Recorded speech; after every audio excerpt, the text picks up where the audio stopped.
आए दिन वक्फ बोर्ड की मनमानी की कहानी आप और हम सुनते हैं। सुदर्शन न्यूज तो प्रमुखता से उठाते हैं और झेलते हुए भी आप लोग आए हैं। बिहार से वक्फ बोर्ड की एक और दिलचस्प कहानी सुनने को आई है। दुखदाई है, दिलचस्प तो है ही। बिहार की राजधानी पाटलिपुत्र यानी पटना के उपनगर फतुहा पर सुन्नी वक्फ बोर्ड ने अपना दावा ठोक दिया है। ऐसे दावा ठोकता है वक्फ बोर्ड, और वहां सभी लोगों को 1 महीने के भीतर संपत्ति को खाली करने का आदेश दे दिया है। मतलब यह कि फतुहा का हर निजी और सरकारी मकान, भवन, सड़कें, नदी, नाला, जंगल, पहाड़, मंदिर, मठ, गुरुद्वारा, चर्च, रेलवे और बस स्टेशन सबके सब अब वक्फ की संपत्ति है। फतुहा में 10 पीढ़ियों से रहने वाले लोगों को इस कानून के बारे में कुछ पता नहीं। वो वक्फ बोर्ड को कागजात दिखाने की बात कर रहे हैं, लेकिन शायद उन्हें यह नहीं पता कि वक्फ बोर्ड को अपने दावों को पुष्ट करने के लिए कागज दिखाने की भी जरूरत नहीं है। कांग्रेस ने मुस्लिम तुष्टीकरण की राजनीति में अंधा होकर वक्फ बोर्ड को मनमाने अधिकार दे दिए हैं। संपत्ति का मामला सिविल मैटर के तहत आता है, लेकिन वक्फ बोर्ड की संपत्ति का मामला उनके बोर्ड में ही सुना जाएगा।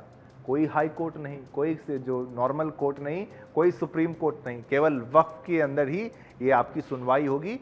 वक्फ ने माना सही तो सही, वक्फ ने माना गलत तो गलत हो जाएगा। जहां कोर्ट भी उनका होगा, दावा भी उन्हीं का होगा, वकील भी उन्हीं के होंगे, जज भी उन्हीं के होंगे, और इतना सब उनका है तो जाहिर है फैसला भी वक्फ का यानी उन्हीं का होगा। इस खबर पर चर्चा चल रही थी कि तमिलनाडु के 2000 साल पुराने गांव पर वक्फ बोर्ड ने अपना दावा ठोक दिया। इस गांव में हिंदुओं के 2000 साल से भी ज्यादा प्राचीन मंदिरों की श्रृंखला मौजूद है।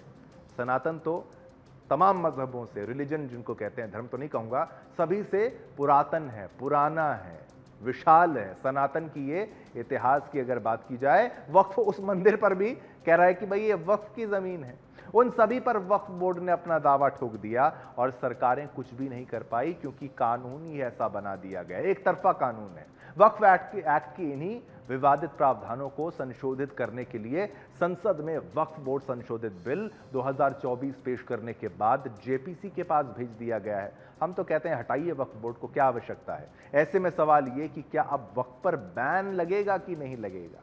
हम तो मांग उठा रहे हैं, हकीकत आपको बता रहे हैं कि देखिए बिहार में क्या हुआ है। कल को ये कह देंगे कि भाई ये जमीन भी हमारी है, ये पार्लियामेंट भी हमारा है, तो क्या दे देंगे, क्या छोड़ देंगे। इसीलिए अभी भी जाग जाइए, पहले रिपोर्ट देखिए और फिर आपसे बाकी सवाल पूछूंगा। चलिए, ये खबर आपने देखी और इसकी गंभीरता को समझा, और हम आपको पूछें अगर पोल के माध्यम से जो सवाल वो भी पूछेंगे, तो वक्फ की असीमित ताकतों की हम बात कर रहे थे, जो हम आपको बता रहे थे उसकी कितनी असीमित ताकतें हैं और इस मामले में क्या कुछ हुआ है, अब वो आपको हम ग्राफिक्स के माध्यम से बताएंगे।